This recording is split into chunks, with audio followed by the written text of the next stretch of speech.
但係嗰件你冇差，佢嘅嘢冇差，可能佢哋幾樣嚇。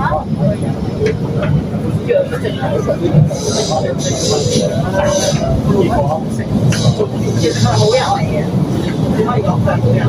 我咯，但係佢真誠，即係佢同我一樣好懶啊，好歪咁嘅，係啦嗰啲嚟嘅，認收嘅就係嗰啲嚟嘅，年輕嘅，即係你聽日佢哋你同佢交通嘅，係啦。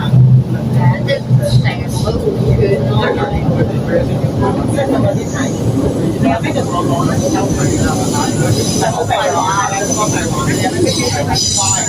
你諗清楚啲我講啦，直接啲係啊，一個一高層嘅比較下係我而家頭先咁樣話，其實我唔明你點解要咁樣鬧我，我覺得我緊錯。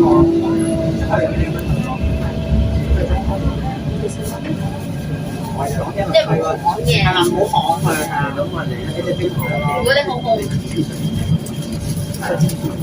好特別啦，係啊，同我廢話啦，你可以直接同佢講，點解你咁樣？但不過所有都真係，我見嗰啲喺度調解嗰啲機嚟參與，都話自己人好清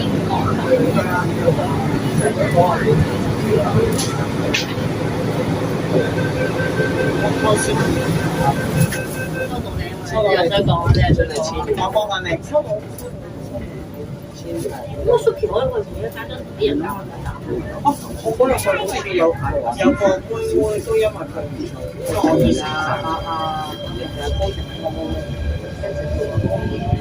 佢話其實我拍咗個3分炒我都好開心係炒緊，佢嗰時都有個。個個都話拍住佢寧願少啲人賺都係想拍住佢算咯。係有佢，唔係啊！我又要睇佢面色。但我而家可以間間都咁，即係你覺得點解睇住面？跟住嗰啲公司你幾兩個？係啦，真係要佢，真係好多人都係咁小事㗎，即係都係㗎，一嚟我發揮佢話齋。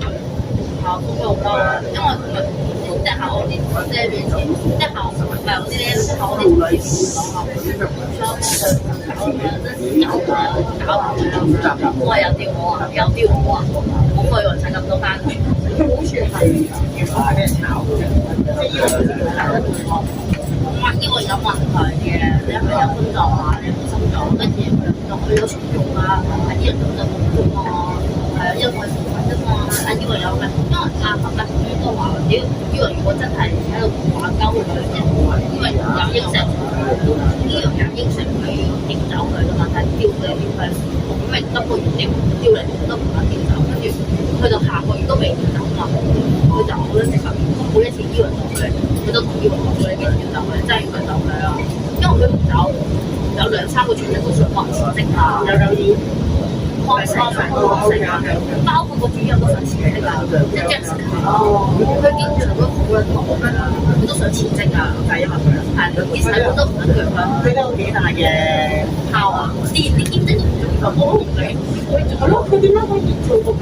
係啊，但係原來做到，但係你明唔明啊？俾我咧，我俾咁多人寧願要求自己調項目，我唔想合理或者唔做咯，但係係咯，我覺得冇用。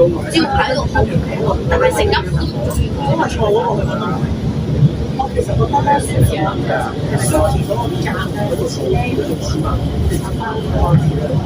係都新嘅，我覺得真係招死嘅。我知，你知一個，但係唔係好熟嘅價。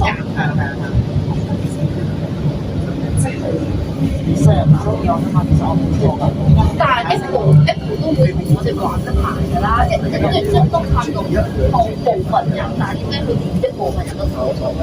叫一全職，全部都唔使足，係你留下得好嘅嘢。你如果唔搞兩個，我就會炒咗佢咯。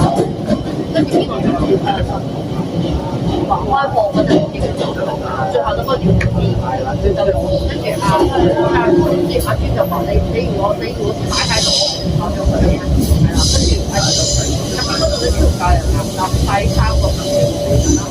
但係啲人都係講話，我哋3個人都有另一個路咯。你如果唔想對住個話，然後咧佢就俾人變咗，即係可能我同佢講呢句話。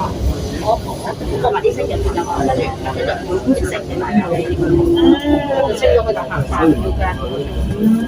咁一放一星期價啦，啲人嘅價冇人3條咪幾錢？係啦，當然就放喺度，最大個仔都已經係幾多錢？我哋都其實通常炒嘅，但係